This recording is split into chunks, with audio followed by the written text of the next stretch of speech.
एह पार गंगा ओह पार जमुना, बिचवा में कदम के गाछ, बिचवा में कदम के गाछ। ताही कदमे सुतेलन ससुराजी, गोड़े मुड़ी चादर तान, गोड़े मुड़ी चादर तान। भइसी जागावस उनकर धनिया, उठी स्वामी भइले बिहान, उठी स्वामी भइले बिहान।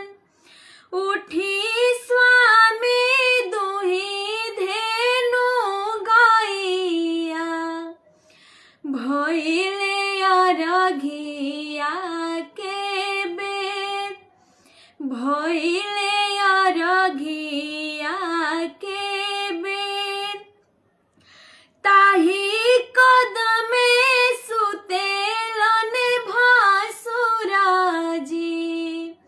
गोड़े मुड़ी चादर तान, गोड़े मुड़ी चादर तान।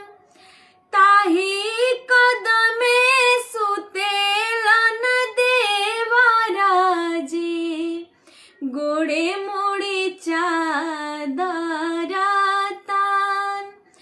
ताही कदमे सुतेलन बालमाजी, गोड़े मुड़ी चादर तान, गोड़े मुड़ी चादर तान।